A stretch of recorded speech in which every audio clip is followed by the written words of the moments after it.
Mom. Oh my God, Mom. The Mafia boss's voice shattered the frozen silence of the December morning. His mother slumped against the mansion gate, barefoot on the snow, wrapped tightly in the arms of a young woman so thin he could count her ribs through her threadbare sweater. A moth-eaten blanket barely enough for one person covered them both. The young woman's lips had turned blue. Her body shook with violent tremors, yet her arms remained locked around the old woman she'd kept alive through the coldest night of the year. Grateful and shaken, the most dangerous man in the city would soon vow to help this stranger rebuild her shattered life, unaware that this single act of compassion would transform his own in ways he could never imagine. Can you imagine finding your mother like this? Discovering that a homeless young woman, someone the world had used, broken, and thrown away, had saved her life while you were away, handling business, closing deals, eliminating enemies. But to understand how we got here, we need to go back to where it all began. 8 hours earlier, Scarlett Monroe had exactly $23.17 to her name when the shelter turned her away into the December cold. No home, no family, no one waiting for her anywhere in this world.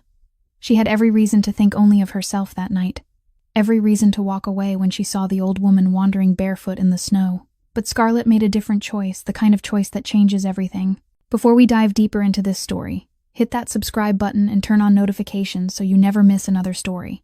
Drop a comment telling us where you're watching from. We love hearing from you. 8 hours before that fateful moment, Scarlett Monroe stood before the tightly shut doors of Hope Street Shelter, staring at the red sign that blinked the words "No Vacancy" like a sentence being handed down. She had been in line since 3 o'clock in the afternoon, 4 hours in the skin-slicing cold of December in Chicago, only to hear the woman behind the counter shake her head and say there was no space left. Snow began to fall, the first flakes settling on the shoulders of her thin coat and melting into water. The temperature had dropped below -5 degrees and kept slipping lower. Scarlett slid her hand into her pocket, her fingers brushing a few coins and a crumpled bill. Everything she owned in this world. $23.17. Not enough to rent even the cheapest motel room. Not enough to buy a decent meal. Just enough to remind her that she still existed, even though this world seemed to have forgotten that fact. She hitched her old backpack higher on her shoulder, feeling its familiar weight. Inside were only 2 worn changes of clothes, a toothbrush, a dented plastic water bottle, a photograph of her mother carefully wrapped in plastic, and the wool blanket her mother had knitted for her before she left this world. The coat Scarlett wore had been bought at Goodwill 3 years earlier for $5, and even then it had been old. Now it was nearly useless against the brutal cold of winter. She knew the warming center had closed since the afternoon and wouldn't open again until tomorrow morning. And tonight, with temperatures like this, tomorrow morning could be too late. Scarlett closed her eyes, and memory crashed over her like a wave she couldn't hold back. She saw her mother, Linda Monroe, lying on a charity hospital bed 9 years earlier. Cancer had drained the life from her, and they hadn't had enough money for treatment. Scarlett had been 18 then, gripping her mother's thin hand, feeling each faint beat like a countdown to the last seconds. Her mother had looked at her with eyes full of love and said, "Promise me, Scar, promise me you'll always hold on to kindness. Kindness is the only asset no one can ever take from you. No matter what happens, no matter how hard life gets, don't let them turn your heart to ice." Scarlett had cried and whispered, "I promise, Mom." That night, Linda Monroe let out her final breath, leaving her 18-year-old daughter alone in the world with a promise and a shattered heart. Scarlett opened her eyes and pulled herself back into the cold reality. She started walking with no destination, moving only to keep her blood flowing, to keep her body from freezing. Her feet carried her through downtown Chicago, where Christmas lights glittered across every storefront. Music spilled out from bars and restaurants, laughter and conversation from people savoring the holiday season. The scent of warm food drifted through the air. Roasted turkey, cookies, hot chocolate. Scarlett passed an Italian restaurant and looked through the glass at a family eating dinner, a small child shrieking with laughter while the father made faces. She didn't envy them. She was too tired to envy anything. She only wondered, the same way she had wondered thousands of times over the past 9 years, whether she would ever belong anywhere, whether there was anyone in this world waiting for her. Her feet kept moving, and Scarlett didn't realize how far she'd gone until the streetlights grew fewer, and the buildings around her began to change. No more shops and bars. Instead, massive estates rose like palaces, hidden behind high stone walls and imposing iron gates. Security cameras were mounted everywhere, and luxury cars sat in garages large enough to hold the apartment she'd once lived in. This was Chicago's wealthy suburb, a place where people like her didn't belong. Scarlett lowered her head and walked faster, trying to become invisible. She knew that in places like this, a homeless girl wandering at midnight would mean nothing but trouble. The police would be called, questions would be asked, and she had no answers, no papers, nothing to prove who she was or where she came from. She only wanted to get through this neighborhood quickly, find some spot sheltered from the wind, and make it through the night. She didn't know that fate had already arranged an encounter that would change everything, right in the very place she believed she could never belong. Around 11 o'clock at night, Scarlett passed the largest estate in the area, a colossal piece of architecture, with stone walls at least 10 feet high, an iron gate worked with intricate patterns, and security cameras fixed at every corner like eyes that never slept. She lowered her head even more and quickened her pace, wanting only to get past this place as fast as she could. But then her gaze slid, by accident, along the side of the estate, and she noticed something wrong. A service gate stood open, not cracked, but wide open, and an alarm light blinked red like a warning. The electronic lock looked as if it had malfunctioned. 9 years of surviving on the streets spoke instantly inside Scarlett's mind. Keep going. This isn't your business. An open gate in a rich neighborhood means trouble, means police, means questions you can't answer. She turned away, about to keep walking, when a sound stopped her cold, crying, thin and trembling, like the sound of a lost child. But it wasn't a child. It was the sound of an old person. Scarlett stood there, torn between reason and instinct. Reason told her to run. Something deeper pulled her back. And then she heard the voice. An older woman's voice, broken by cold and fear, drifting from the snow-covered road. Richard? Richard, where are you? I can't find my way home. Scarlett looked toward the sound, and her heart seemed to stop. A figure was stumbling in the street about 65 feet away.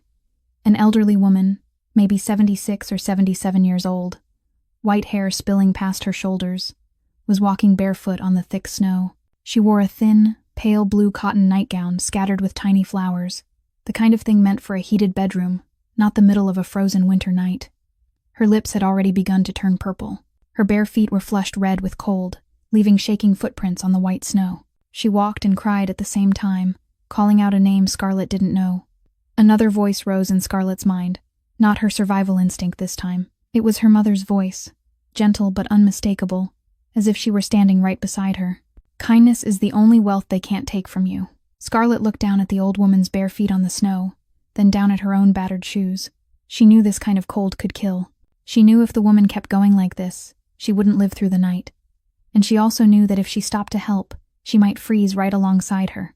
But she couldn't walk away. She couldn't turn her back on a life that needed help, even if it belonged to a stranger. I can't leave her, Scarlett whispered to herself, and she started running toward the woman.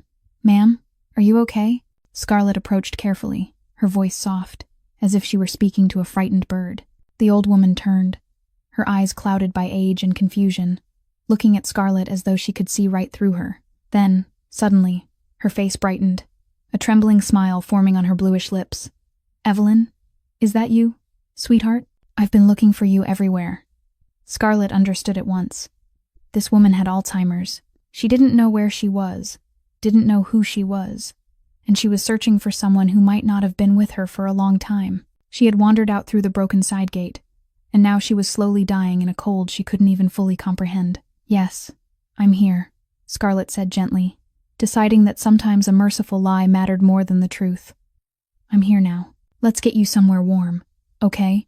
She took off her own scarf, the only warmth she had besides the blanket in her backpack, and wrapped it around the woman's neck. Then she carefully took the woman's thin, trembling arm and guided her toward the estate's main gate. She didn't know that this choice, the choice to stop instead of walk on, the choice to give instead of cling to what little she had, would change her entire life in ways she could never have imagined. Scarlett guided Margaret to the main gate of the estate, hoping she could find a way to get her inside, into warmth and safety. But the tall iron gate was locked tight, like a fortress wall no one could cross. She looked around and spotted an intercom mounted on a stone pillar, its button glowing faintly in the darkness. She pressed it and waited. No answer. She pressed it again, holding it down longer this time. Still silence. She pressed it 5 times, 10 times, 20 times, but only the wind whistling through the gaps in the gate answered her. Inside the estate, Patricia, the housekeeper who had worked for the Blackwood family for more than 20 years, was sunk in deep sleep after a long day, never hearing the intercom chime in the middle of the night. Scarlett needed to call someone. needed to alert someone, needed to do something. But she didn't have a phone. She hadn't had a phone for 2 years now, ever since she escaped that hell. A phone required money, required an address, required things she didn't have. She scanned the empty road, hoping to see a person, a passing car, anyone who could help.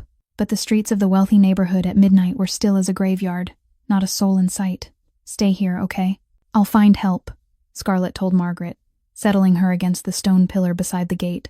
Then she ran to the nearest house, about 164 feet away. She knocked hard, knocked again and again. The lights stayed off. No one answered. She ran to the second house. This time she saw a security camera angled toward her, its cold lens recording the image of a thin, ragged girl standing at their gate at midnight. She knew they were watching her. She knew they could see her. But the door stayed shut. No one wanted to open for a homeless stranger in the middle of the night, even if she was begging for help. She ran to the third house. A dog barked violently from inside, then fell silent, as if someone had clamped a hand over its mouth. And then, quiet. No one opened.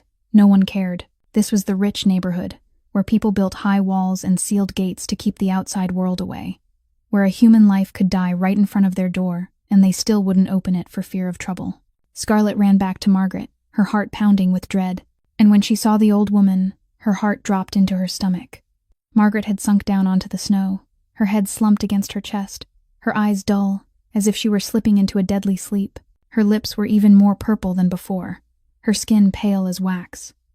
Her body shook violently, the uncontrollable shivering of someone sinking into severe hypothermia. "No, no, no," Scarlett whispered, dropping to her knees beside her and shaking her shoulder gently. "Ma'am, you can't sleep. Please, stay awake." Margaret opened her eyes and looked at Scarlett through cloudy, exhausted eyes. "I'm so tired, dear. Let me rest a little. Just a little while." "No," Scarlett almost screamed. She knew that if Margaret fell asleep in the snow tonight, she would never wake again. Sleep in this cold was death sleep. Scarlett looked around in desperation, searching for any solution at all. And then her gaze stopped on her backpack, where her mother's wool blanket lay neatly inside. That blanket was the only thing left from her old life. Her mother had knitted it in the last months of her life, stitch by stitch, strand by strand, each one holding the love of a mother for her daughter. The blanket had kept Scarlett warm through 2 years of wandering the streets. Sometimes, on the loneliest nights, she would close her eyes and imagine she could still smell her mother in the worn wool. It was the last thing she had. The only thing she had. "Mom gave me this blanket," Scarlett whispered, her hands trembling as she unzipped the bag. "It's all I have left of her." She looked at Margaret, the stranger shivering in the cold, dying right in front of her. "But Mom also gave me a promise, and I know what she would do right now." Scarlett pulled the blanket out and felt, one last time, its familiar softness beneath her numb fingers. Then she wrapped it around Margaret, wrapping it tight, careful, as if she were holding her mother in her arms again. She guided Margaret to the corner of the main gate, where a small overhang could block some of the wind. She sat down, pulled Margaret against her, used her own body as a shield, used the last warmth of her breath to keep this stranger alive. The cold began to seep into every cell of Scarlett's body, now that the blanket was no longer hers. She knew she might die tonight. She knew she was gambling her life for someone she had never met, never known by name, never owed anything to. But she also knew she couldn't do otherwise. "If I die tonight," Scarlett whispered into the darkness, her lips trembling with cold, "at least I die keeping a promise. At least I die being the person Mom wanted me to be." And she held Margaret tighter, praying that someone would come before it was too late. In Scarlett's arms, Margaret slowly began to settle. The warmth from the young woman's body, and the wool blanket wrapped around her, softened the violent shaking that had racked her before. Then she started to talk, her voice broken, drifting in and out of clarity, leaping back and forth between past and present like an old film with missing frames. "Richard always made me hot cocoa on cold nights like this," she murmured, her clouded eyes fixed on empty space as if she could see someone Scarlett couldn't. 60 years of marriage, and he never forgot. Not once. He would bring it to me in bed, with exactly 2 marshmallows, because he knew I loved marshmallows. Scarlett listened without interrupting, only holding her a little tighter so she'd know someone was there. "Evelyn loved the snow," Margaret went on, and suddenly her voice sounded younger, as if she'd slipped back to some distant moment in memory. "She would dance in it, catch snowflakes on her tongue. She was so beautiful, my little girl, my sunshine." Then her voice sank, heavier now. Vincent, my boy. He used to be so gentle. But after Richard died, after Evelyn, he changed, became hard, cold. I miss the boy he used to be. The boy who would pick flowers for me every Sunday. Scarlett didn't know who Richard was. She didn't know who Evelyn was. She didn't know who Vincent was, but she understood the pain in Margaret's voice. The pain of someone who had lost too much. Ethan is so alone, Margaret continued, and this time worry filled her words. His mother died when he was just a baby. Vincent tries, but he doesn't know how to show love. The boy needs someone kind. Then, all at once, Margaret turned and looked at Scarlett, and for a moment her eyes brightened as if she were truly seeing her. "What's your name, dear?" Scarlett smiled, even though her lips had started to go numb. "Scarlett, like the color of sunset." "Scarlett," Margaret repeated, as if tasting the name on her tongue. "That's beautiful." Evelyn loved sunsets. She used to paint them. Hundreds of paintings, all sunsets, all different. She said no two sunsets are ever the same. She took Scarlett's hand, her thin fingers warm beneath the blanket. "You have kind eyes, Scarlett. I can see it. Real kindness. It's rare these days. Most people wear kindness like a mask. But yours comes from inside." The night deepened, and the temperature dropped further. Scarlett began to lose feeling in her fingers, in her toes. The cold didn't hurt anymore. It was only numbness now, spreading slowly from her limbs toward the center of her body. She knew what that meant. It was bad, very bad. But there was nothing she could do except keep holding Margaret, keep her awake. She began to sing, her voice trembling with cold, yet still trying to hold the melody. "You are my sunshine, my only sunshine. You make me happy when skies are gray." It was the song her mother used to sing to her every night before sleep, the song she hadn't sung in 9 years. Not since the night her mother closed her eyes for the last time. Margaret smiled, her eyes drifting shut with the tune, and Scarlett panicked. "Stay with me, ma'am. Don't sleep. Tell me more about Evelyn, please." Margaret opened her eyes and looked at Scarlett, and this time she truly saw her. Saw the purple lips, the waxy pallor, the body shaking beyond control. "You're freezing, child," she said, her voice full of concern. "Take the blanket. You need it." "I'm okay," Scarlett lied, trying to keep her voice steady. "You need it more than me." "No one has ever—" Margaret stopped, and tears began to slip down her cheeks, tears that froze almost at once in the merciless cold. "Why are you doing this? You don't even know me." "Because you needed someone," Scarlett whispered. "And I was here." "You're an angel," Margaret sobbed. "God sent you to me tonight, an angel in a worn coat with kind eyes." The hours that followed dragged on like a nightmare with no end. Scarlett couldn't feel her body anymore. Her lips were dark purple. Her hands and feet shook without control, and her mind began to blur at the edges. She knew she was dying. She could feel life leaving her a little at a time, like water leaking through a crack. "Is this how it ends?" she asked herself in her mind, thoughts slowing, breaking apart. 27 years of surviving, and I die on a stranger's doorstep. But she's still breathing. She's still warm. That's enough. "Mom, I kept my promise. I stayed kind." Margaret suddenly jolted awake, as if she'd sensed something. She looked at Scarlett, and this time her eyes were fully clear, fully present. "Child, you're dying for me, aren't you? A stranger." "You're not a stranger anymore, Mrs." Scarlett tried to say, but her voice was only a whisper now. "I never asked your name." "Margaret," she said, her voice trembling. "Margaret Blackwood." "Margaret," Scarlett repeated, trying to smile even though her lips could barely move. "That's a beautiful name. Like a queen." Margaret tried to hold Scarlett tighter with what little strength she had left, trying to pass what warmth she could into the young woman who was dying because of her. "Hold on, Scarlett. Someone will come. I promise you. Someone will come." At 5:30 in the morning, the sky began to pale along the horizon, the first weak light of the new day slipping through the gray clouds. Both women were almost unconscious. Two bodies wrapped around each other in the brutal cold, one old and one young, one rich and one poor, yet both fighting death. And then, from far away, Scarlett heard a sound, an engine, coming closer. She wanted to open her eyes, to see who it was, to call for help, but she had no strength left. She only had enough to hold Margaret one last time before the darkness swallowed her. Vincent Blackwood drove his Bentley Continental GT through the night, steel, cold, gray eyes fixed on the snow-white road ahead. He'd just finished 3 days of tense negotiations with a Mexican cartel in Las Vegas, a deal worth millions of dollars that had gone exactly as planned, but instead of satisfaction, he felt only exhaustion and a strange unease he couldn't explain. All night long he hadn't been able to sleep, even stretched out on the softest bed a five-star hotel could offer. It wasn't because of work, not because of numbers or contracts. It was something else, a sense that something was wrong, as if someone were calling his name from very far away, as if something terrible was happening and he didn't know it. At 3 o'clock in the morning, he'd called Patricia, the housekeeper who'd been with the Blackwood family for more than 20 years. No one picked up. He called a second time, a third, a fourth. Still no answer. Maybe she's sleeping, he told himself. Maybe there's nothing to worry about. But the unease wouldn't let go. And so, instead of staying at the hotel until morning like he'd planned, Vincent decided to drive straight home in the dark. At 5:47 in the morning, the Bentley turned onto the familiar road leading to the Blackwood estate. Snow fell thick, whitening everything, turning the world into a cold, monochrome painting. Vincent pressed the remote, and the iron gate slowly opened. The headlights washed across the front courtyard, and his heart seemed to stop. His mother, Margaret Blackwood, 76 years old, was sitting slumped against the stone pillar by the gate, her head bowed to her chest, and a strange woman was holding her from behind, her body curved like a shield, as if she were trying to protect her from the cold of the world. For a moment, Vincent couldn't understand what he was seeing. His mind refused to process the image in front of him. Then everything hit at once. His mother. Snow.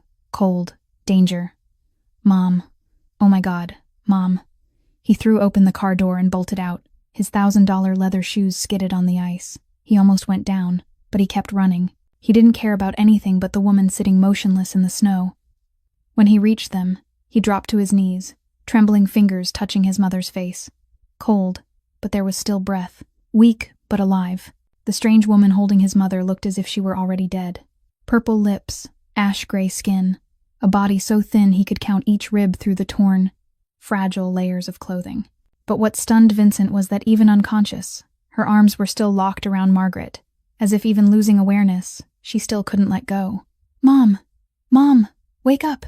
It's me, Vincent. He shook her gently, panic in his voice. Margaret's eyes fluttered open, unfocused, and she looked at him without recognition. Richard? You came back. Vincent's heart tightened as if a hand had closed around it. She didn't recognize him.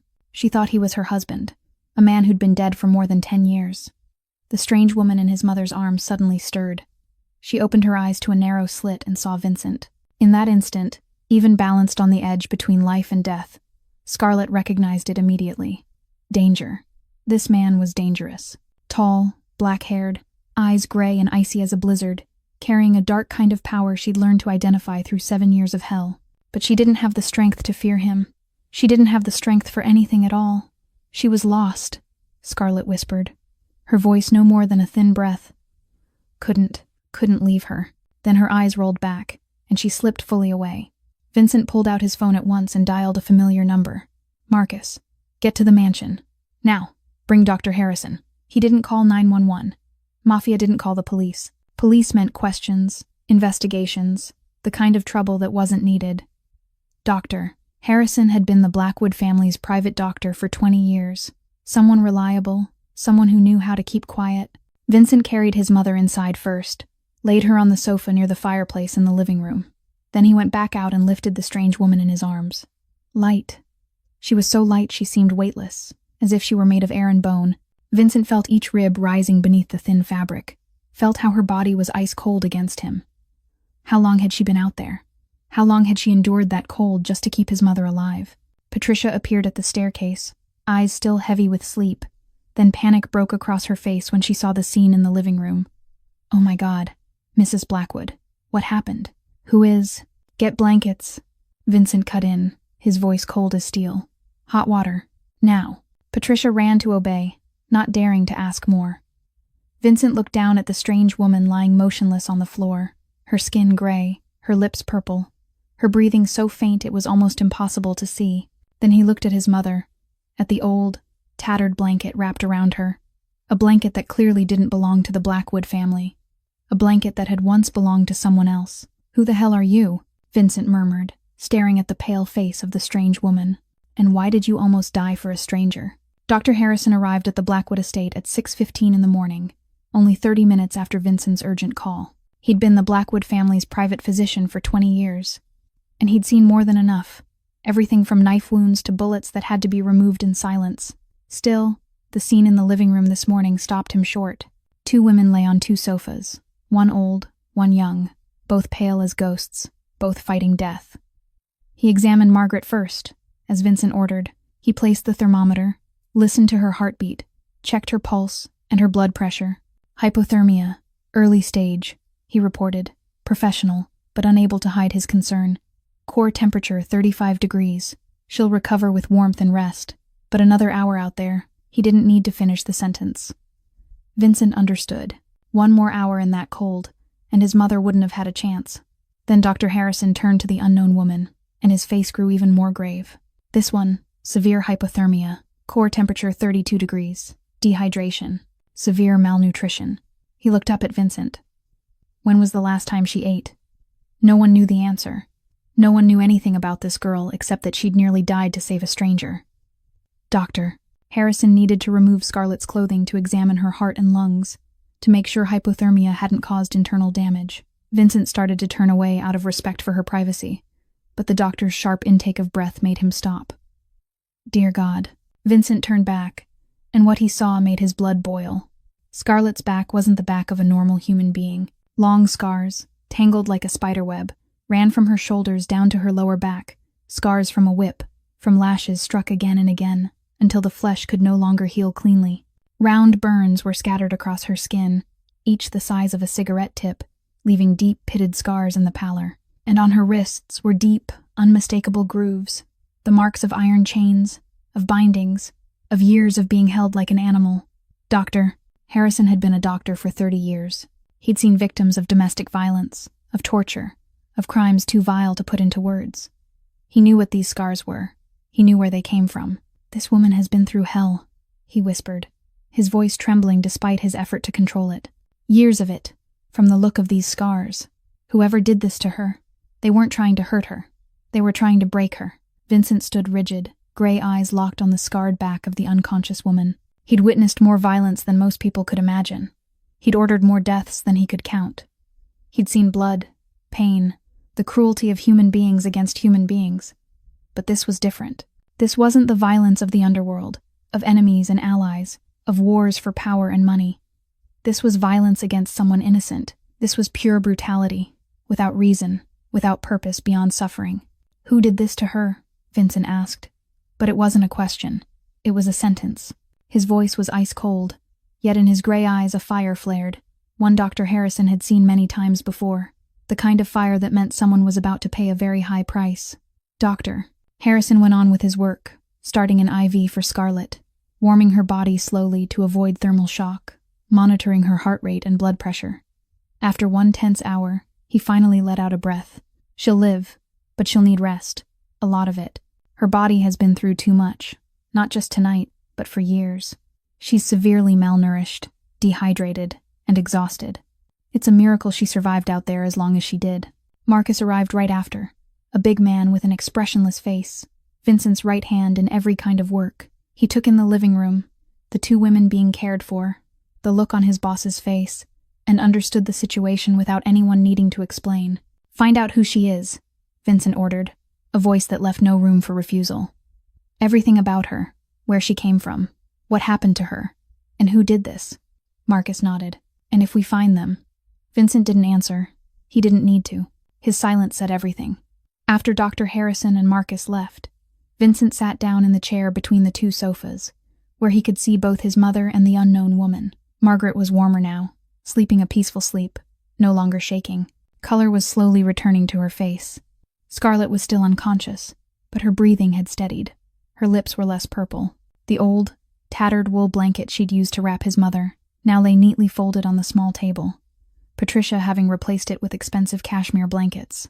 But Vincent knew what that old blanket meant. It was the only thing she had, and she'd given it away to save a stranger. He studied Scarlett's pale face, the marks on her wrists still visible beyond the edge of the covering. This girl had been through hell. She had every reason in the world to think only of herself, to turn bitter and cold, to trust no one. But instead, she'd stopped in the middle of a frozen winter night to save an unfamiliar old woman, had given away the last thing she owned, had nearly died to keep someone else alive. "Who are you, Scarlett?" Vincent whispered, looking at the unconscious girl with a kind of curiosity he'd never felt toward anyone.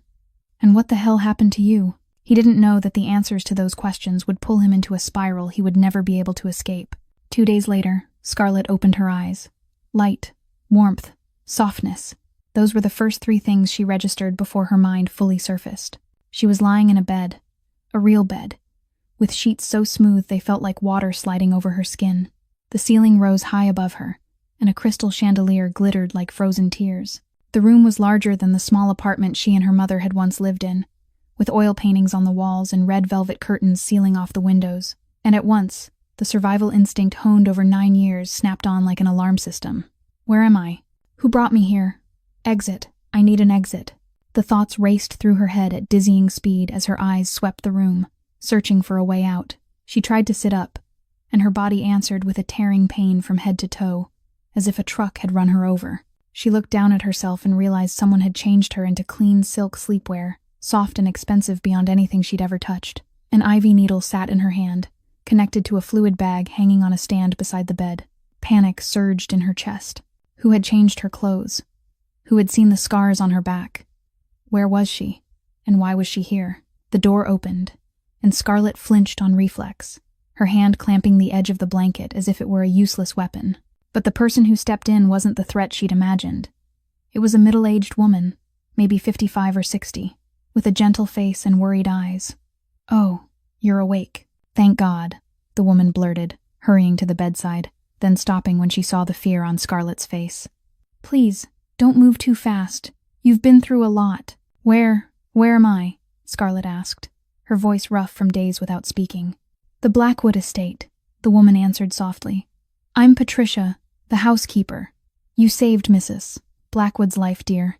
You're safe here. Safe." Scarlett almost wanted to laugh at that word. She'd heard it too many times in 7 years of hell. "You're safe here," they'd said, before locking the door. "We'll take care of you," they'd said, before the lashes came down. She didn't believe in the word safe anymore. She didn't believe in anything anymore. The door opened again, and this time Scarlett felt the air in the room thicken all at once. A man stepped in. Tall, black hair, gray eyes cold as a snowstorm, a perfectly tailored black suit fitted over a powerful frame. Everything about him, from the way he stood to the way he looked, spelled danger. Scarlett recoiled on instinct, pressing her back hard to the headboard, eyes wide with fear. She knew men like this. She knew what they could do. Power, wealth, flawless appearances.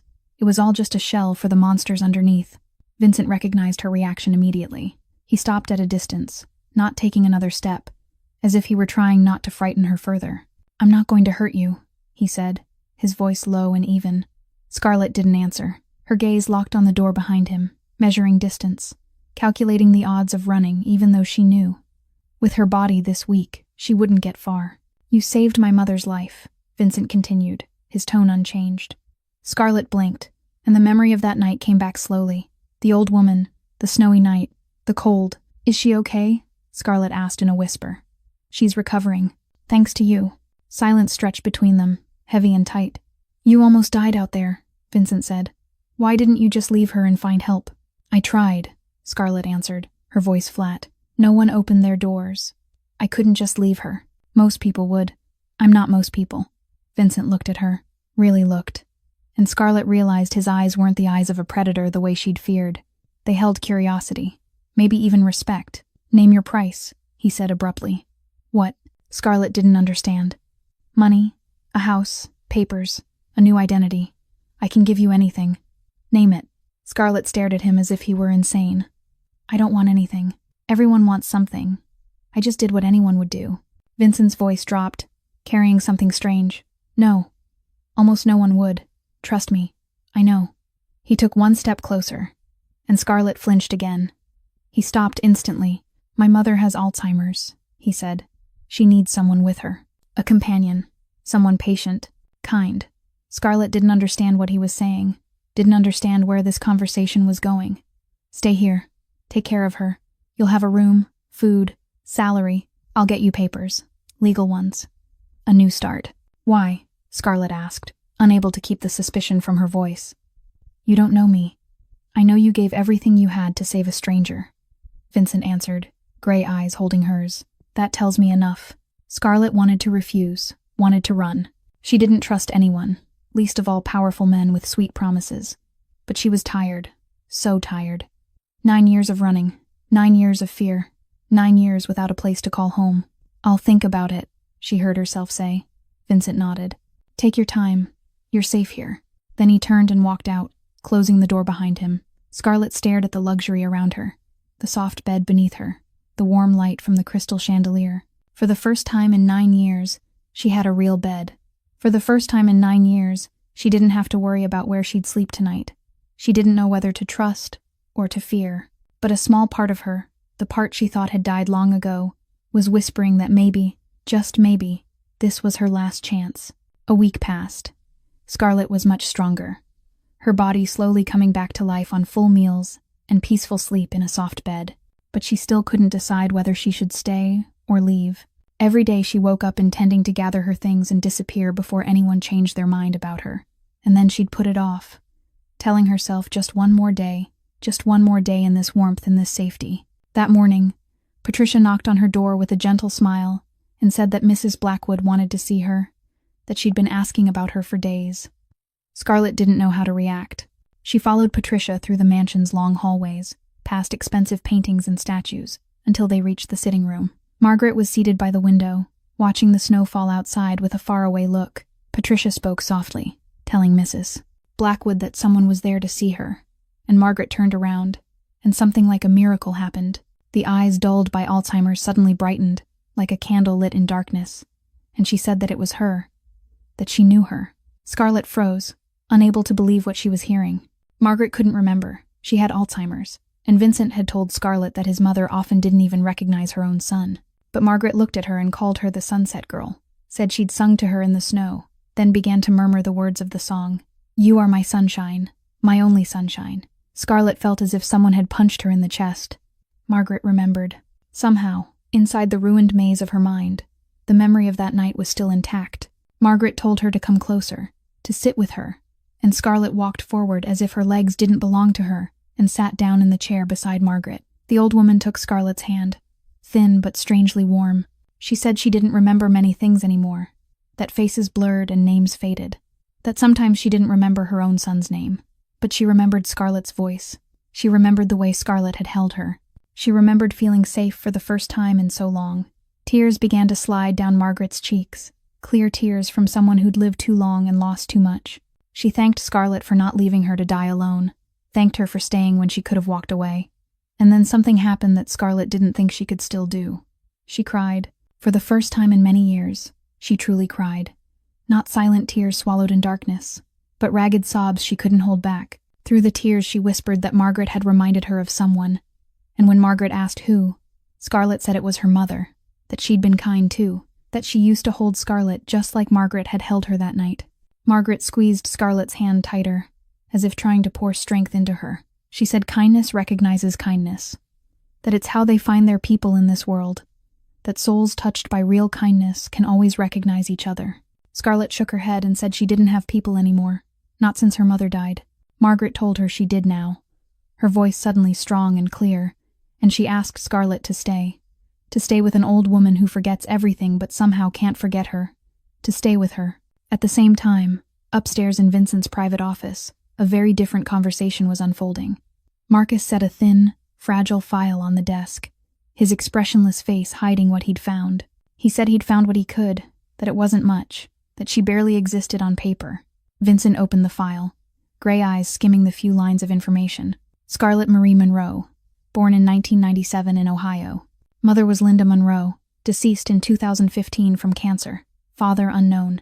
And after 2015, there were no records at all, as if the girl had vanished from the earth. Marcus said he'd dug deeper, off the books, and Vincent looked up and waited. Marcus said that in 2015, right after her mother died, Scarlett had been recruited by a job agency that promised good work, high pay, a chance at a new life. Then he paused and said that agency was a front for a human trafficking ring. Vincent felt something go cold and spread through his chest. Marcus said 7 years. 7 years of captivity, abuse, torture, a living hell. The The scars on her back. Vincent understood now where they'd come from.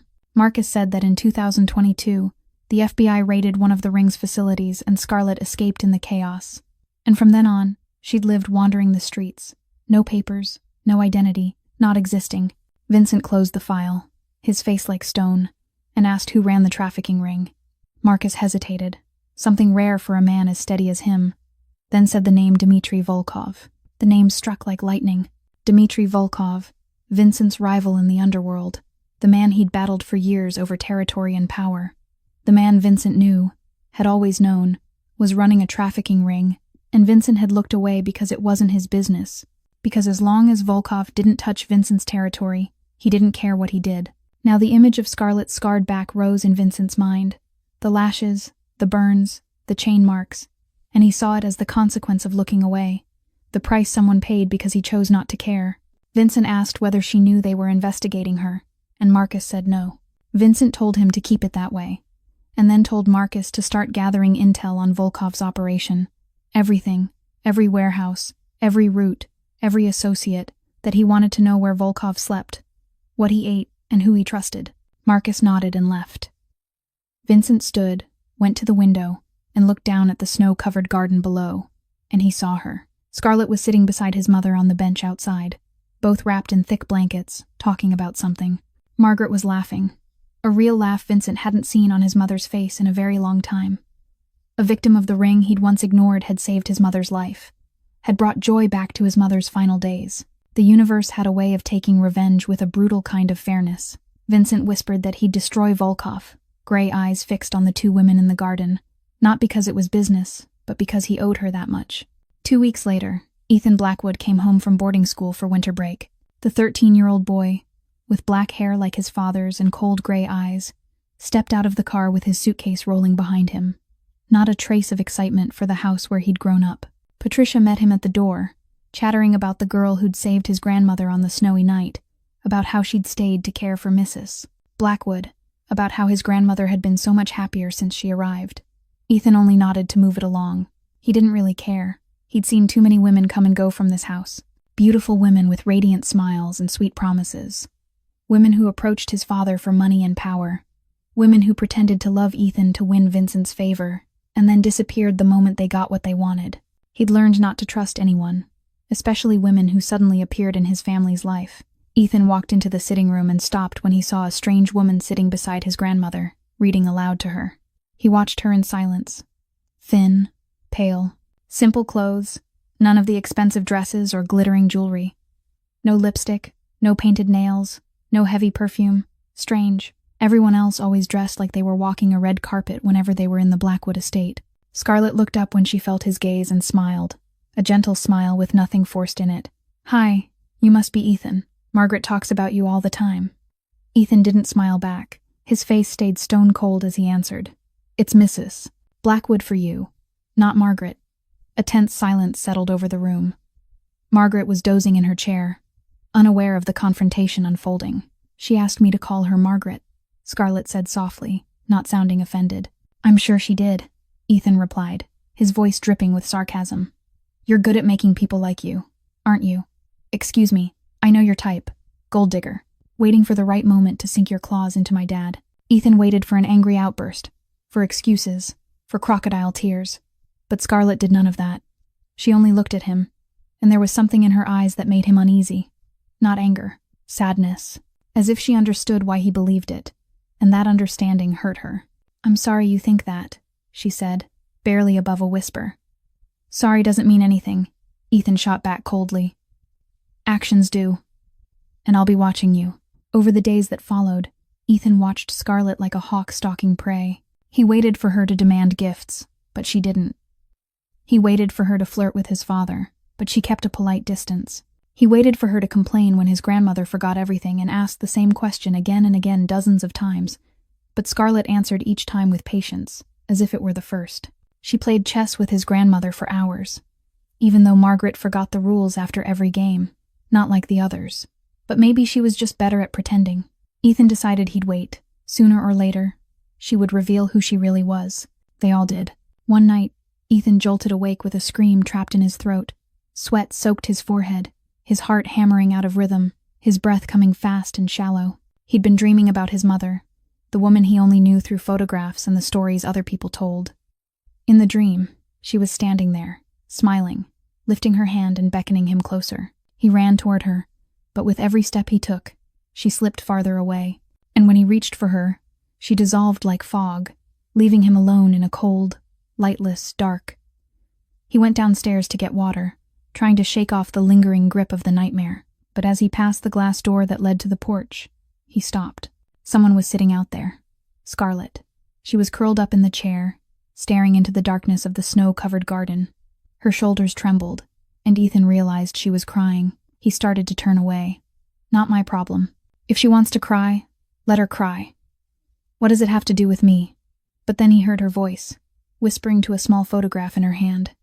I'm trying, Mom. I'm trying to be kind like you taught me. Some days it's so hard, but I'm trying. Ethan stood frozen, as if he'd been nailed to the floor. She'd lost her mother, too. She was talking to the dead, too. Like him. Exactly like him. He didn't know why, but his feet carried him onto the porch, and he sat down in the chair beside her. He didn't say anything. Scarlett wiped her tears quickly, trying to hide the photograph. Ethan, what are you doing up? Couldn't sleep. Nightmare. Me too. Silence followed, but it was a different kind of silence, no longer tight with tension and confrontation the way it had been in the days before. You have nightmares often?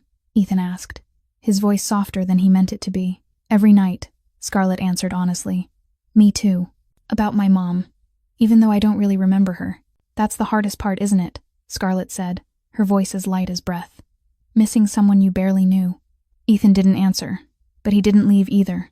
They sat there in silence, two lonely souls finding understanding in the last place they would have expected. In the days that followed, things began to change. Vincent started coming home earlier, no longer working late nights or taking long business trips. He ate dinner with the family, something that hadn't happened in years. One evening after dinner, when Ethan had gone upstairs and Margaret had gone to bed, Vincent asked Scarlett why she'd stayed that night, why she hadn't walked away to find someplace warm, when no one would have blamed her. Scarlett thought for a moment before she answered. Because I know what it feels like to need someone and have no one come. I couldn't do that to her. Vincent looked at her, gray eyes as if he were trying to solve a complicated riddle. You're not like anyone I've ever met. Is that good or bad? I don't know yet. A broken family began to find one another again. Not because of a miracle, but because a woman with nothing, who still gave everything, had stepped into their lives. 2 months passed, and Scarlett slowly grew used to life at the Blackwood estate. She woke each morning in a warm room with silk sheets soft against her skin, ate nourishing meals Patricia prepared, and spent most of her time at Margaret's side. The older woman depended on her more each day, calling her name the moment she woke, holding Scarlett's hand as she fell asleep, smiling whenever she saw her as if Scarlett were the only sunlight left in her fading world. Ethan had changed, too. The cold, suspicious boy he'd been now laughed more often, sometimes sitting beside Scarlett while she read to his grandmother, sometimes telling Scarlett about school and friends. And Vincent. Scarlett didn't know what to think about him. He was cold, yet kind in his own way. Dangerous, yet he never made her afraid. Sometimes she caught him watching her with a look she couldn't read, a look that held curiosity and something like a search for something she didn't understand. One night, Scarlett couldn't sleep. She lay awake for hours before deciding to go downstairs for water. The mansion was still in the dark, with only moonlight slipping through tall windows and laying pale, ghostly streaks across the marble floor. As she passed Vincent's office, she noticed the door was slightly open, and voices carried from inside. Curiosity beat caution. She stopped and listened. The Volkov warehouse is confirmed, Marcus's voice said. 12 girls, youngest is 14. When do we move? That was Vincent, cold and decisive. Tomorrow night. But boss, there will be casualties. Volkov's men? Yes. Then there will be casualties. No witnesses. No loose ends. The blood in Scarlett's body seemed to turn to ice. No witnesses. No loose ends. She'd heard those words before. In 7 years of hell, she'd heard them hundreds of times. From the men who held her. From the men who bought and sold her like merchandise. From the men who treated human life like trash. Vincent Blackwood was Mafia. She was living in a criminal's house, a killer's house. Scarlett ran back to her room, her heart pounding as if it might burst through her ribs. Her hands shook as she yanked her old backpack from the corner of the closet and stuffed clothes into it in a blind rush. She had to go. She had to go right now. She'd thought she'd escaped hell. Instead, she'd only moved from one hell into another. Going somewhere? Scarlett spun around, her heart stopping in her chest. Vincent stood in the doorway, expressionless, gray eyes fixed on her without blinking. She backed up until her spine hit the wall, nowhere left to retreat. "Stay away from me. You heard." "It wasn't a question. I heard enough. You're a murderer." Vincent didn't deny it. He also didn't come closer, staying on the threshold as if he respected the invisible line between them. "I am what I am. I won't deny it." "I can't stay here," Scarlett said, her voice trembling. "I trusted you." "I trusted, Scarlett. Look at me." She didn't want to, but something in his voice made it impossible not to. "I've killed people, that's true, but I've never hurt innocents, never women, never children." Scarlett gave a bitter, hollow laugh. "How noble of you." "Volkov," Vincent said, and the name struck Scarlett like lightning. "The man we're going after tomorrow. He runs the trafficking ring that held you for 7 years. Scarlett went still, as if all the air had been pulled from her lungs. How do you know about that?" "I know everything about you, Scarlett. I've known since the first week. Marcus investigated your background. I know about your mother, about the agency that tricked you, about the 7 years in hell, about the raid that helped you escape." He knew. He'd known all along and hadn't said a word. "Then why didn't you say anything?" "Because it's your story to tell, when you're ready. If you're ever ready. It wasn't my place to force you to relive that trauma." "The raid tomorrow," Scarlett said, trying to make sense of the flood of information crashing through her. "It isn't just business, is it?" "No," Vincent admitted. "It's personal. For you. I didn't ask you to do anything for me." "No, you didn't. But Volkov's ring is still operating. 12 girls in that warehouse right now. Girls like you were. 14, 15, 16 years old. Scared, alone, hopeless." He stepped closer by one pace, and this time Scarlett didn't shrink back. "I can't bring back your 7 years. I can't undo what they did to you. But I can make sure no one else loses theirs. I can burn down the empire that destroyed you." Scarlett didn't know what to say. Her head swam with clashing, tangled feelings. "I am a monster by most standards," Vincent said, his voice dropping. "I've done terrible things. I will probably do more, but I will never hurt you, Scarlett, and I will burn down anyone who does." Scarlett stood there with the backpack still on her shoulder, staring at the man in front of her. He was a criminal. He killed people, but he was also preparing to destroy the hell that had held her. He was doing what she'd dreamed of for 9 years, what she'd never had the strength to do herself. "I don't know what to think anymore," she whispered. "Then don't think. Just stay. One more night. If you still want to leave after tomorrow, I won't stop you. One more night." She could do that. Slowly, Scarlett set the backpack down on the floor. Scarlett couldn't sleep all night. She sat by her bedroom window, looking down at the front courtyard of the estate, washed in the glare of security lights. At midnight, she saw Vincent and Marcus step out through the main doors, get into a car, and drive into the darkness. She didn't know where they were going or what they would do, but she knew that when they returned, the world would be different. The hours that followed stretched out without end. She sat there watching the sky shift from black to gray, from gray to the faint blush of dawn as morning began to rise. Then, at 5 o'clock, she heard an engine. Vincent and Marcus were back. Scarlett didn't know why she ran down the stairs, didn't know why her heart was pounding so hard. She stood in the hallway when the front door opened and Vincent walked in. There was blood on his sleeve, dark red against the white fabric of his shirt. She knew it wasn't his blood because he moved normally, no sign of injury. She should have been afraid. She should have run. She should have been sickened by the man standing in front of her with someone else's blood on his clothes. But instead she only asked, "The girls?" Vincent looked at her, gray eyes exhausted, yet carrying something like relief. "Safe. On their way to FBI protection. Volkov." A short pause. "Handled." Scarlett understood what that word meant. Volkov was dead. The man who had run the trafficking ring that held her for 7 years was dead. She should have been disgusted. She should have condemned violence and killing. But when she thought of what Volkov had done to her, to hundreds of other girls, to 14 and 15-year-olds sold like merchandise, she felt only one thing. Good. Vincent stared at her, clearly surprised. "That's not the reaction I expected." "I spent 7 years in his hell," Scarlett said, her voice flat. "I've dreamed about someone burning it down. Every single night for 9 years. I just didn't think someone actually would." After that night, Scarlett didn't bring up leaving again, not because she'd fully accepted what Vincent was. She still didn't know what to think about him, about the underworld he belonged to, about violence and spilled blood. But Margaret needed her. Ethan needed her. And maybe, just maybe, she needed them, too. 3 weeks later, everything changed. Marcus knocked on Vincent's office door, his face more serious than Scarlett had ever seen it. "We have a problem." "What?" "Volkov's men, the ones who survived. They know about Scarlett." Vincent shot up from his chair. "How?" Someone talked.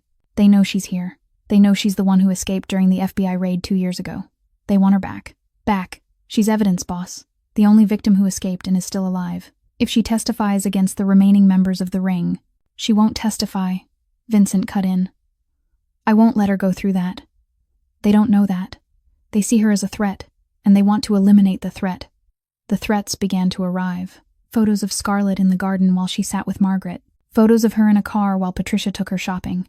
Photos of her stepping out of the estate's front doors. They were watching her. They knew where she was, what she did, where she went. Vincent called Scarlett into his office and showed her the photos. Her face went pale as she understood what they meant. "You're not safe anymore," Vincent said, his voice tight. "I've never been safe," Scarlett answered. "Not really. Not since I was 18. This is different. They're coming for you specifically. Then I should leave." She stood, survival instinct flaring again. "I'm putting everyone in danger. Margaret, Ethan, you. If I leave, they'll follow me and—" "No."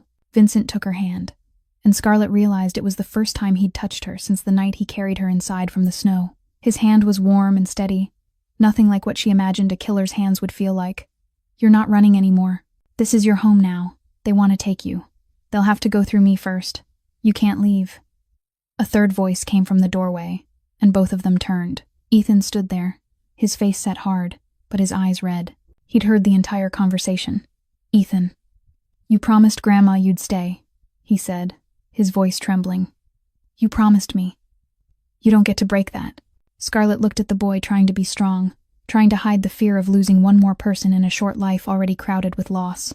"I don't want to put you in danger," she said softly. "We're Blackwoods," Ethan replied, lifting his chin. "Danger is in our blood. At least now we have something worth fighting for." Scarlett looked at Vincent, then at Ethan. A mafia boss with someone else's blood on his hands. A 13-year-old boy who'd lost his mother when he was still a baby. An Alzheimer's grandmother slowly forgetting everything except the girl who'd saved her in the snow. The strangest family in the world. But her family... "Okay," Scarlett said at last. "I'll stay. But if things get too dangerous..." "They won't," Vincent promised. Gray eyes locked on hers. "I promise. A promise." Scarlett didn't know if she should believe it. But she wanted to. For the first time in 9 years, she wanted to believe in someone. 2 weeks after Vincent's promise, everything collapsed in a single night. At 11 o'clock at night, Vincent left the estate for a meeting with an important partner. A meeting that couldn't be canceled or delayed. Marcus went with him, as always. That left only Scarlett, Margaret, Ethan, and 2 bodyguards stationed on watch. Scarlett was sitting in Margaret's room, reading to her as she did every night. When it began, the power went out, not fading the way a normal outage does, but snapping off as if someone had cut the electricity to the entire mansion. Darkness swallowed everything. Then gunshots. 2 of them. Suppressed. Not too loud. But Scarlett knew exactly what they were. 7 years in hell had taught her to recognize the sound of a gun from anything else. 2 shots. 2 bodyguards. They were inside. The survival instinct forged in those 7 years flared instantly, sweeping away fear and replacing it with cold focus. Scarlett shook Margaret awake, gentle but urgent. "Margaret, wake up. We need to move." Now. The older woman opened her eyes, clouded and confused in the dark. "What's happening, dear? Bad people are here, but I'm going to keep you safe. Trust me." Scarlett helped Margaret out of bed and into the hallway. The moment she stepped out, she ran straight into Ethan, rushing toward her, the boy's face pale in the moonlight spilling through the windows. "Scarlett, what? No time. Follow me. Stay quiet." She held Margaret's hand with one hand, Ethan's with the other, and led them through the pitch-dark halls. She knew about the panic room in the basement. Vincent had shown it to her a week earlier, saying, just in case. She hadn't thought she'd need it so soon. Down the stairs, through a corridor, to the heavy steel door disguised as part of the wall. The code. Vincent had given her the code. Her fingers trembled as she tapped each number in the darkness. But she didn't make a mistake. The door opened with a soft click. She pushed Margaret and Ethan inside the small room stocked with emergency lights, water, food, and a private line. Stay here. Lock it from inside. Don't open for anyone except Vincent or Marcus. What about you? Ethan asked, his voice shaking. I need to lead them away from here. No, you can't.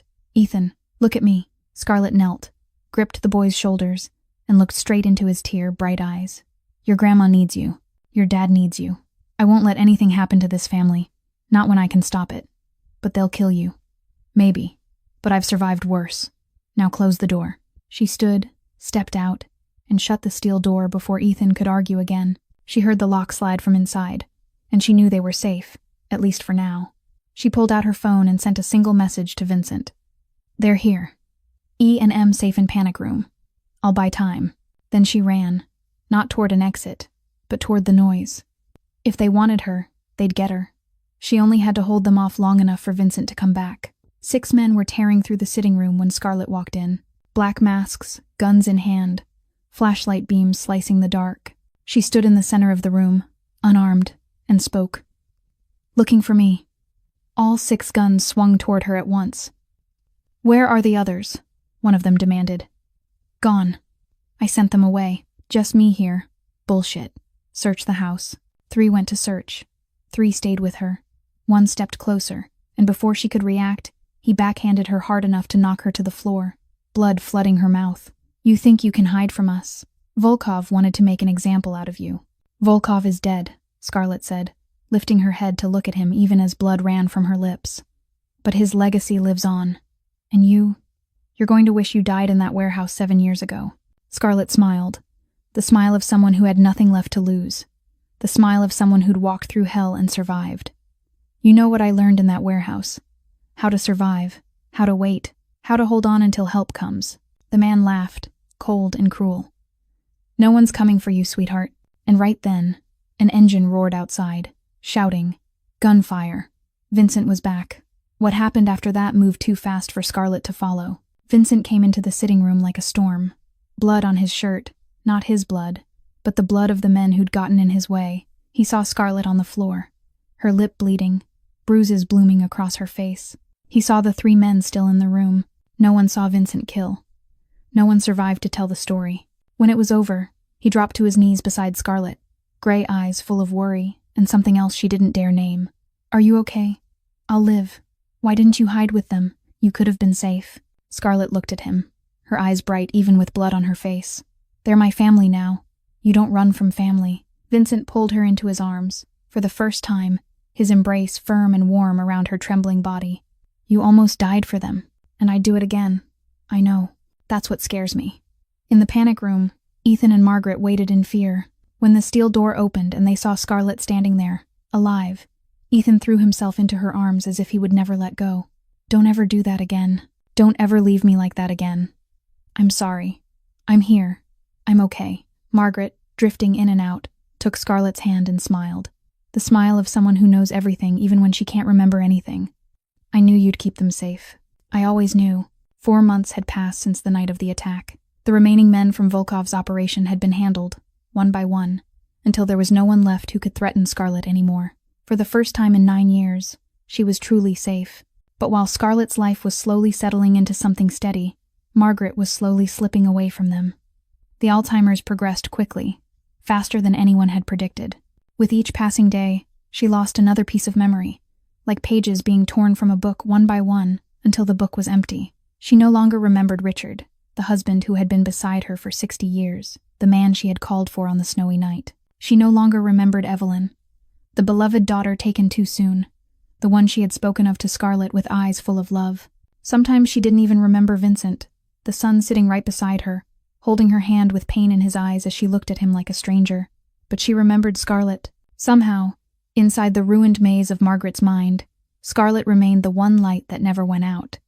The sunset girl, she would often whisper when she saw Scarlett. She sang to me in the snow. Every day, even as she forgot everything else, Margaret still smiled when Scarlett entered the room. You came back. I knew you would. And Scarlett always answered, even though her heart broke every time she heard it. I'll always come back, Margaret. Always. Vincent didn't travel for business anymore. He stayed home, close to his mother, refusing meetings and deals Marcus could handle in his place. Ethan asked to leave boarding school and switched to being taught at home so he could stay near his grandmother in her final days. Every evening they gathered around Margaret's bed.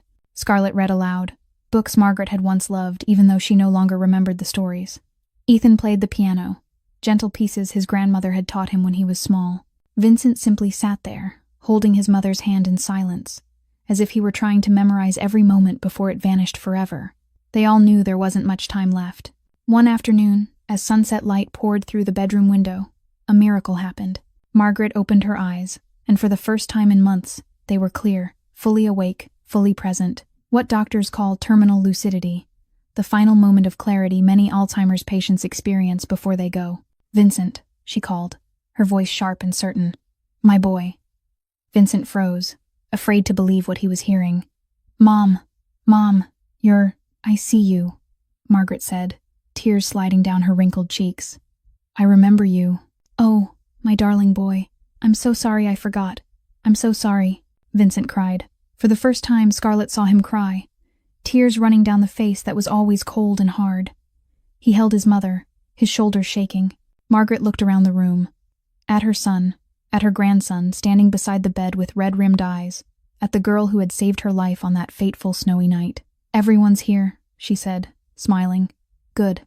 I have some things to say." Margaret was so weak, yet her voice stayed clear, as if she'd been waiting her whole life for this moment to say what needed to be said before it was too late. She looked at Scarlett and lifted her hand in a small wave.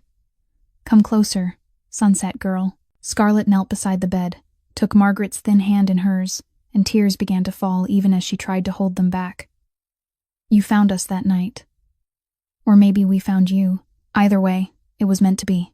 Margaret squeezed her hand, old eyes shining with love.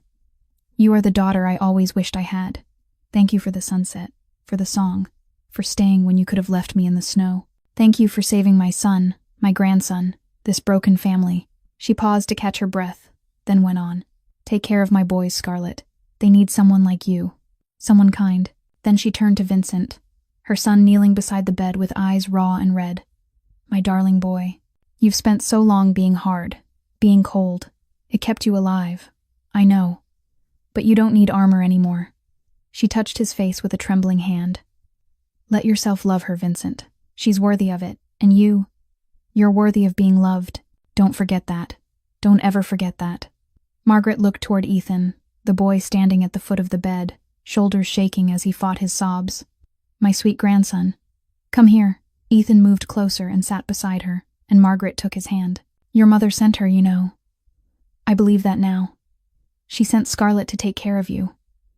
When you're sad, when you miss her, look at Scarlett. That's your mother's love made real. Believe in that." Margaret looked at all three of them, the people she loved most, and smiled. "Home isn't a place. It's where someone waits for you. You three, wait for each other. Always." She took Vincent's hand and Scarlett's hand and placed them together, one over the other. "Family isn't blood. It's who stays. Stay with each other. Promise me." "I promise, Mom," Vincent said, his voice breaking. "I promise," Scarlett whispered. "I promise, Grandma," Ethan sobbed. Margaret smiled, the most peaceful smile Scarlett had ever seen on her face. "Richard is calling me. Evelyn, too. I can hear them." She closed her eyes, her breathing growing softer and softer. "I'm going home now." And she didn't open her eyes again. Scarlett cried, unable to stop herself anymore. Margaret was the second woman who had loved her like a daughter, and she was the second woman Scarlett had lost. The familiar pain, terrifying and how well she knew it, tore through her chest, but this time she wasn't alone. Vincent held his mother one last time, then turned and held Scarlett, his arms firm and warm around her like a promise he didn't have to speak. Ethan wrapped his arms around both of them, the 13-year-old boy crying the way he'd never been allowed to cry. The three of them stood there in the quiet room flooded with sunset light, crying together, leaning on each other. Family. At last, Margaret had given them that before she went. Margaret Blackwood's funeral was held in private, with only family and the closest people. No reporters, no gawkers, none of the spectacle the world always expected from the Blackwood family.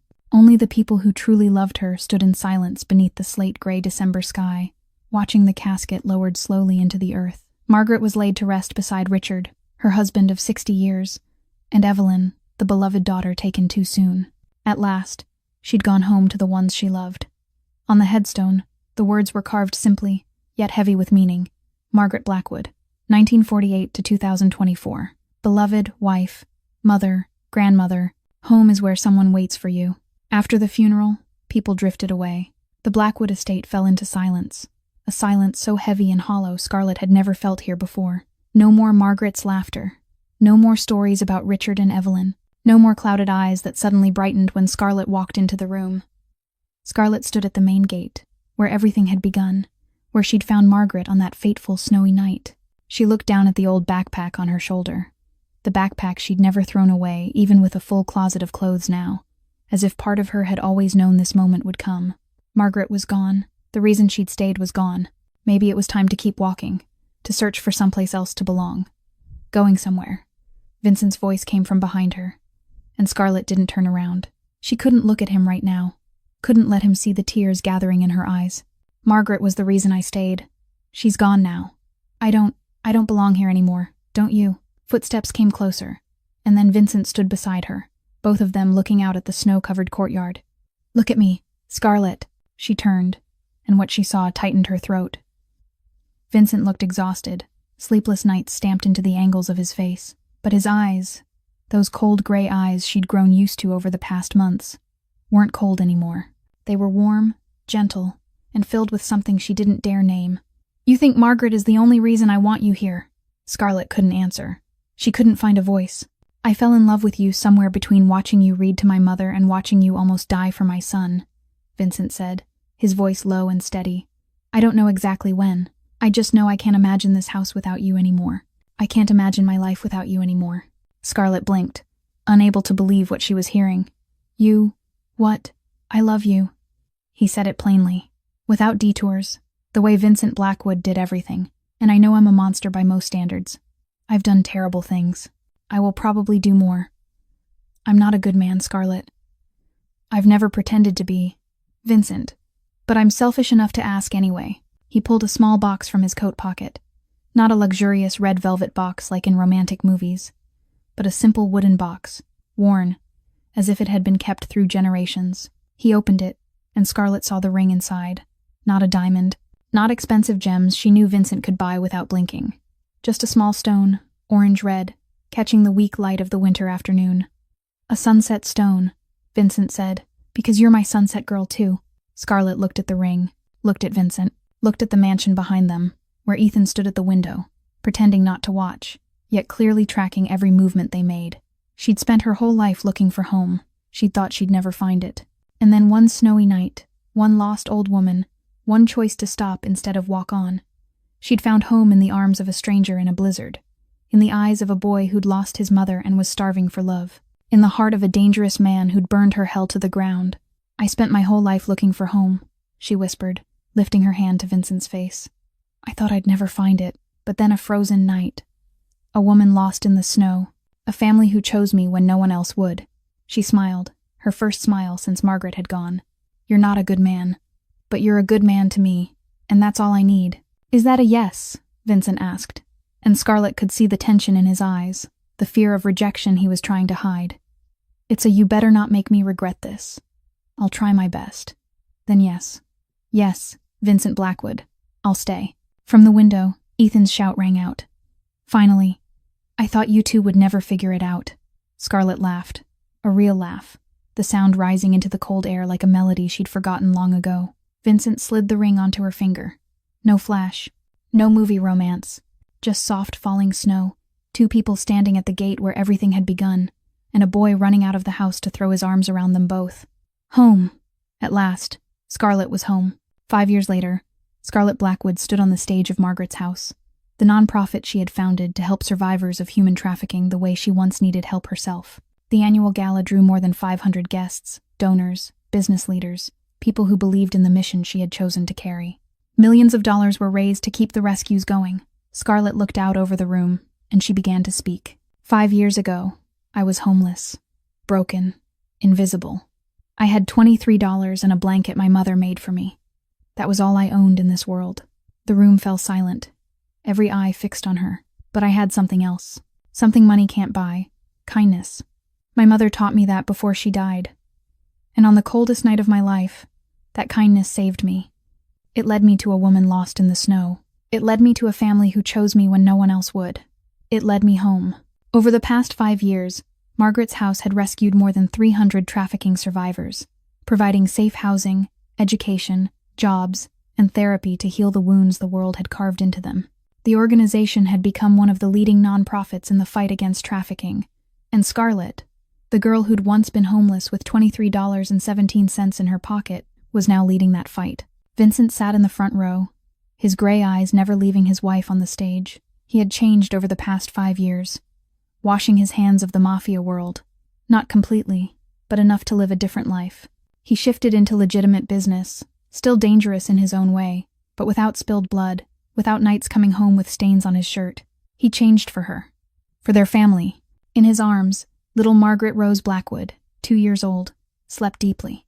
They had named their daughter after Vincent's mother, the woman who had brought them together on that fateful snowy night. Beside Vincent, Ethan listened to Scarlett speak, pride shining in his eyes. The 13-year-old boy who'd once been all anger and suspicion was 18 now, newly accepted into a university psychology program. He wanted to help kids like he'd been, kids who'd lost their mother, lost their direction, and didn't know where they belonged. Scarlett showed me that family is a choice, Ethan had written in his application essay. Now I want to help others find their family too. After the gala, the family returned to the Blackwood estate. A December night, light snow falling, just like that night 5 years ago, but everything was different now. Scarlett stood before the bronze plaque mounted by the gate, the words cut deep into the metal as if carved into her heart. In memory of Margaret Blackwood, who taught us that home is where someone waits for you, and family is who stays. She touched the inscription the way she always did when she needed to remember, when she needed to feel the presence of the woman who had changed her life.